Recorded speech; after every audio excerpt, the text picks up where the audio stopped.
So we're entering now the cave of Gamaliel the Yavne. Gamaliel the Yavne is to differentiate between the Gamaliel from Yavne and Gamaliel HaZaken, which lived in the time still of the Beis HaMikdash. And Gamaliel the Yavne, like we spoke before, he worked in Yavne, and this will be his tombstone. This is the tombstone of Gamaliel of Yavne. Now, the Chachamim that lived in Yavne, they decided to make a trip to Titus, because Titus, when he was in his older age, or when he became king, took over from Vespasian, he was more benevolent to his subjects. So the Jews decided maybe now is a good time. They're going to go plead the case of the Jews living in Judea.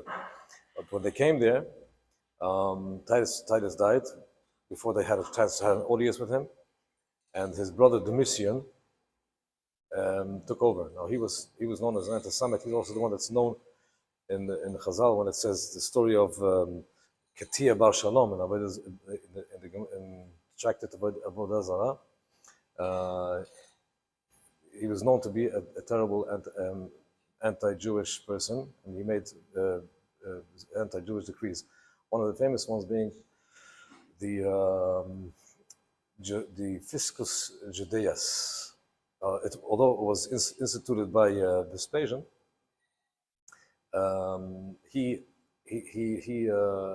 was very strong in his taxes. One of the main ones was this Fiscus Judaeus, which was known to be a humiliation tax. The Jews had to pay, in place of sending the Machzah shekel to Yerushalayim, they had to send the equivalent to the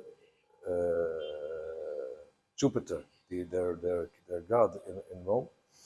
And a lot of Jews tried to get out of that tax and other taxes that he made. And the Jews at the time, a lot of them started to get away with this tax.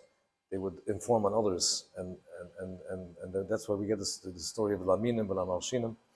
So it was difficult times for the Jewish people, and they came back from Rome, and they wanted to keep a low profile. So they moved from here. They moved to Usha, which was a small little town in the Galil, Lower Galilee, in the western part of the Galilee.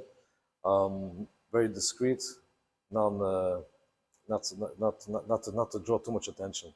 And at that time, they moved to Usha, which will be in the northern Galilee. That's the next stop that we're going to make.